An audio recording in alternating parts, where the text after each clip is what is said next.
জামাত ইসলামী এই সমাজে ন্যায় এবং ইনসাফ ভিত্তিক একটা সমাজ গঠন করতে চায়।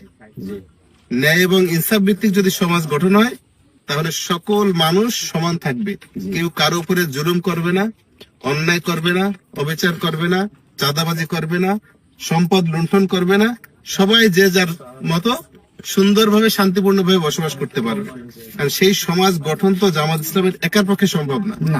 বাংলাদেশে সাধারণ মানুষেরও সমর্থন দরকার আছে। আমি মনে করি, আমরা সবাই মনে করি যে সবাই একটু শান্তিপূর্ণ সমাজে থাকতে চাই, আর সেই শান্তিপূর্ণ সমাজটাই আমরা গঠন করতে চাই। সেহেতু আমরা যেহেতু সবাই শান্তিপূর্ণর পক্ষে, আপনারা আমাদের সঙ্গে একত্রতা প্রকাশ করেন, আমাদের সহযোগিতা করেন, আমাদের পরামর্শ দেন, আমাদের ভুল থাকলে ভুলটা ধরিয়ে দেন।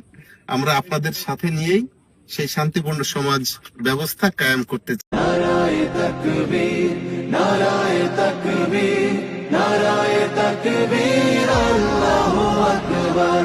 জামাতের কর্মীরা সারা পৃথিবীতে কালেমার দাওয়াত দিয়েই যাবে। জামাতের কর্মীরা সারা পৃথিবীতে কালেমার দাওয়াত দিয়েই যাবে। কোরআনের আলোকে সমাজ বিনির্মাণ, কোরআনের আলোকে সমাজ বিনির্মাণ, হাজার জুলুম।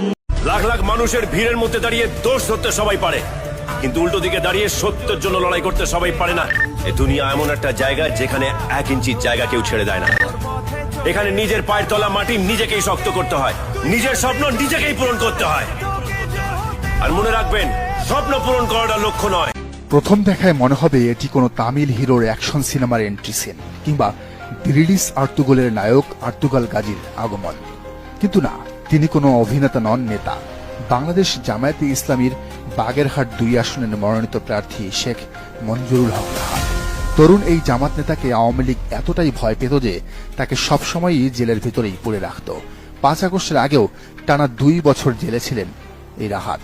তাকে বাঘের মতো ভয় পেতেন এই আসনের সাবেক সংসদ সদস্য শেখ সারহান নাসের তন্ময়।